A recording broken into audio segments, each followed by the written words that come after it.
today is show day, and it is about 11 a.m. right now, 11:15. Supposed to just go to the venue in about 15 minutes.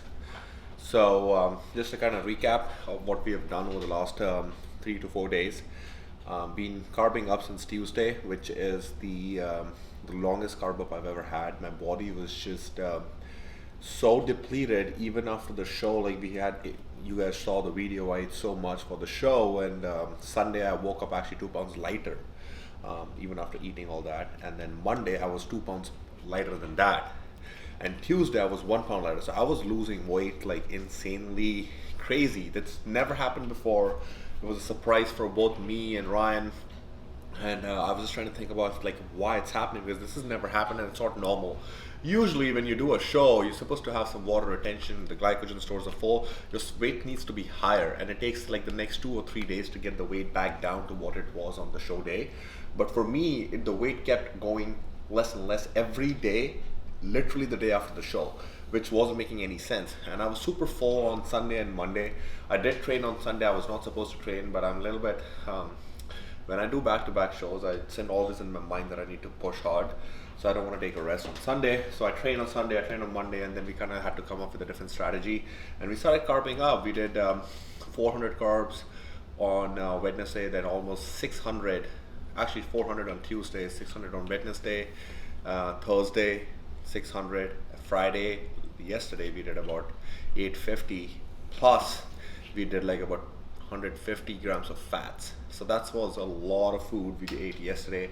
And today also, like I'm 2 meals in. So I ate cream of rice in the morning, had 100 grams of carbs from cream of rice, 2 whole eggs, and then we had some pancakes. So that's about 100 carbs, and I think about 30 grams of fats from that, but just to get the sodium in, and 2 whole eggs again. And depending on when I go on, whether it's 12:30 p.m. or because there's like Masters and Grandmasters and Open for Men's Physique Pro. If I go before, then I'm probably not going to eat anything and just do the carb up, just pump up with some carb surge, which I always use, which is highly bright cyclic dextrin, 2 scoops of that, and then just pump up. And if I do go up later, like around 1 p.m. or 1:30 p.m., I'm starting to feel a little bit hungry, so I'll probably eat one more meal, which is going to be just rice cakes. There's no point right now in getting more food in, and definitely no water. So if I were to eat rice or cream of rice that has some water in there, and I just dried out, I just took some pictures. I know I'm like completely dried out, ready to go on stage, so there's no point pushing any water right now. So that's the plan going forward from here on. The good thing about this show is like we have only 4 hours between prejudging and finals. Not even 4, actually 3.5 hours. 12:30 is prejudging, 4 p.m. is finals. So it's going to be pretty easy to go between the two, and I don't have to like wait 6 to 8 hours and try to eat more, or you can't make much changes in 3 hours anyway, so just hold on. And yeah, that's it. But this show, we tried a lot of new things. We did a huge carb up that's never happened before, and never started carving up on Tuesday. Last week I started carving on Wednesday, which was the first time in my entire career of competing, of doing 16 shows almost, that we did carb up on Wednesday. It's usually always Thursday. We do a slow Thursday, high Friday, and then Saturday we continue on. This time around it was Tuesday. Wednesday last week, Tuesday this week. So just learning new things about my body, especially the size I put on. I woke up at 210 this morning, which is insane because I was 208, 207.6, 208 on my last show, and last year at the Olympia I was 198. So 210 today is like 12 pounds bigger. So I'm definitely fuller. It's definitely going to be a much fuller package that you bring into this show. I'm definitely leaner. I can't gain any fat in like a week, so I can only get leaner. So it's going to be interesting to see how this fares out. Obviously the goal is to win and make 2 wins back to back, and kind of make a statement of finishing the season strong and starting the next Olympia prep even stronger, coming off of 2 wins. And obviously like I've won 2 shows before this as well, so kind of just to have a streak of winning. So that's the goal. That's what we are here for, and that's what we're to get done. So this is gonna be an interesting show. I'm making his like I'm in a big league, telling that I gotta go, dog. I'm riding the road, y'all. I think that I'm back in my bag now, so I need that go, y'all. Got hits when they throwing the fastball. Just too quick for it, peeling off like the whip orange. Seen they effort, this piss poor. I got too much, I gotta tend to.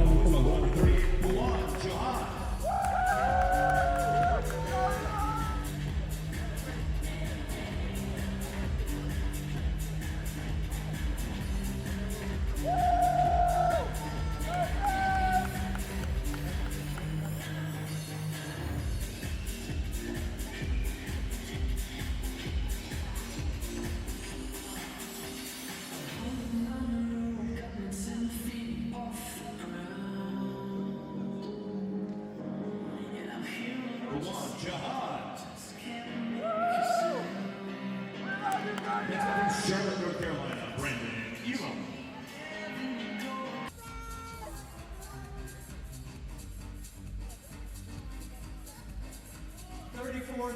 Switch. Right next to each other. 34 and 38. No. 38!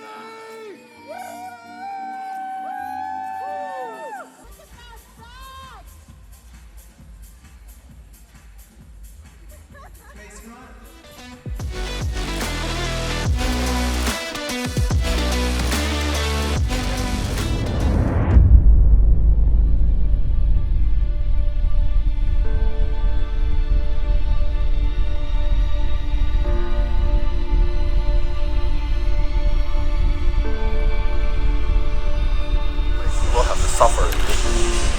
No doubt, in order to achieve something, you have to go through that suffering, through that pain. But at the end of it, it's all worth it. That's what makes the champion. That suffering, that pain, that's what makes it all worth it. And this sport is all about that.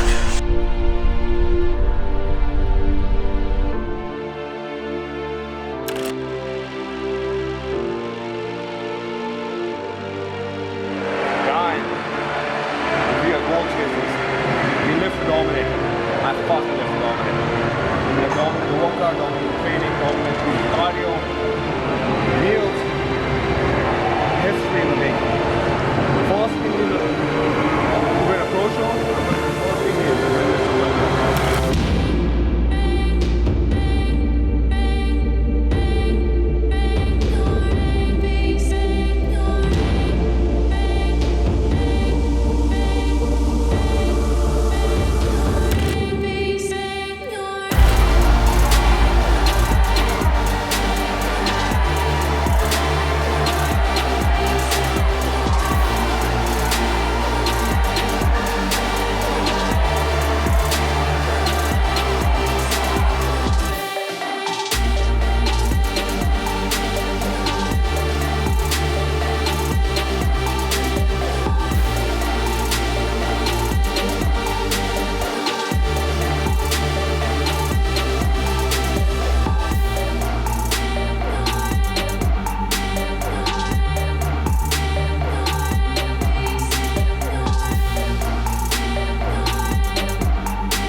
Chauhan. 34 Yusuf. 46 Shun. 36 Yasser. Let's get beside you here. This is the beauty of the international federation that is the IFBB. Chile, Spain, Colombia, Japan, and India in the top 5. Yasser and Shun switch right next to each other.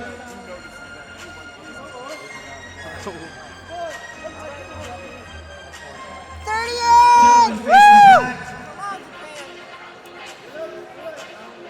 India!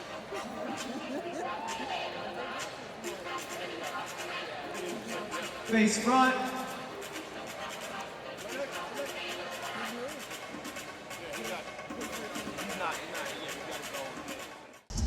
Second place.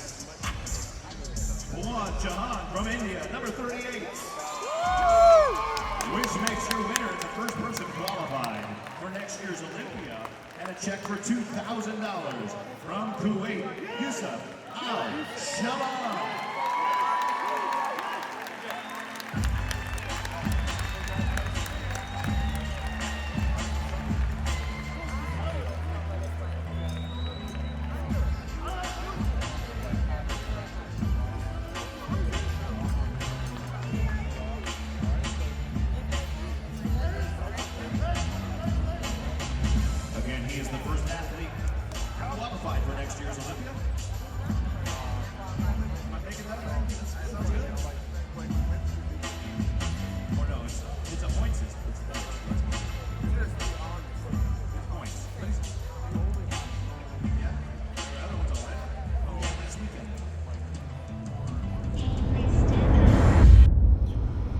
Alright guys, so that's a wrap.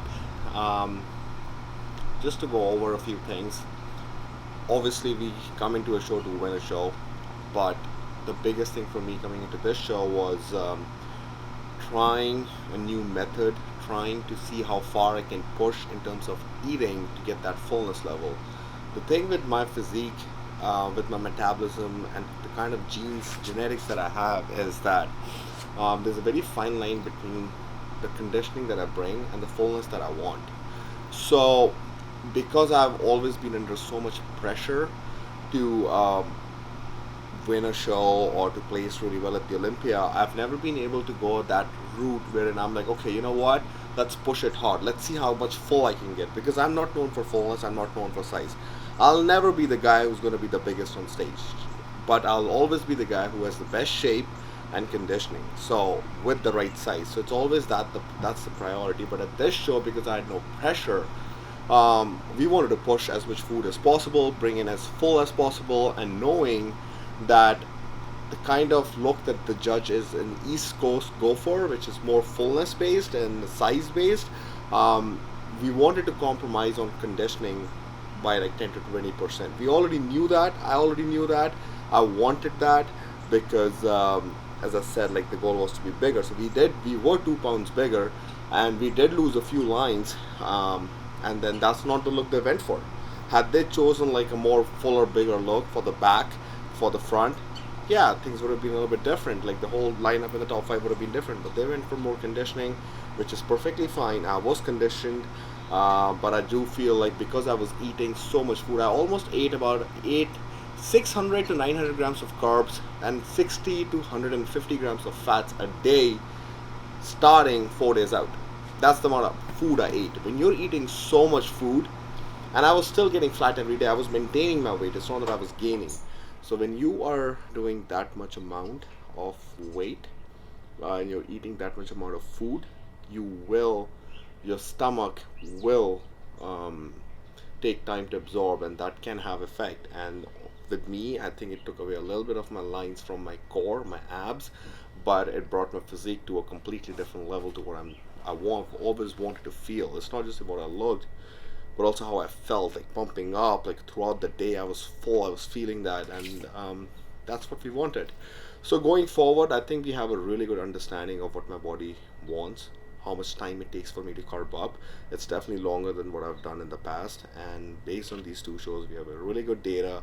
We know everything what we need to do going into Olympia, which was the main show, which was the focus, that hey, we learn from these 2 shows, and then we implement that in the main show, that is the Olympia, which is 2022, which is where I want to make a statement, and I have more time to put on more size. We also changed my posing a little bit, which you guys will see that I've switched up my main front pose, just because with the kind of size that I've put on, this pose not only looks better, but also is more comfortable for me to hold for longer times. So, and then you never know, maybe next year it'll be something different because I'll be putting on more size. So it's just a constant learning, constant progression, and just keep getting better and better. And I think it's been a great year. I achieved what I wanted to achieve, my goals that I wanted to achieve, which is to gain that size, qualify for the Olympia, bring my best, and yeah, so it's been a great year. And that's the wrap for competing for me for until 2020 Olympia. So we are in Orlando for another like a week till the Olympia. I'll be probably shooting some content for you guys with some other athletes in there, and then we're off back to Canada next week. So I hope you enjoyed the series of us bringing you all the content leading up to the 2 shows, and I'll keep bringing you guys more and better content. So see you guys next time.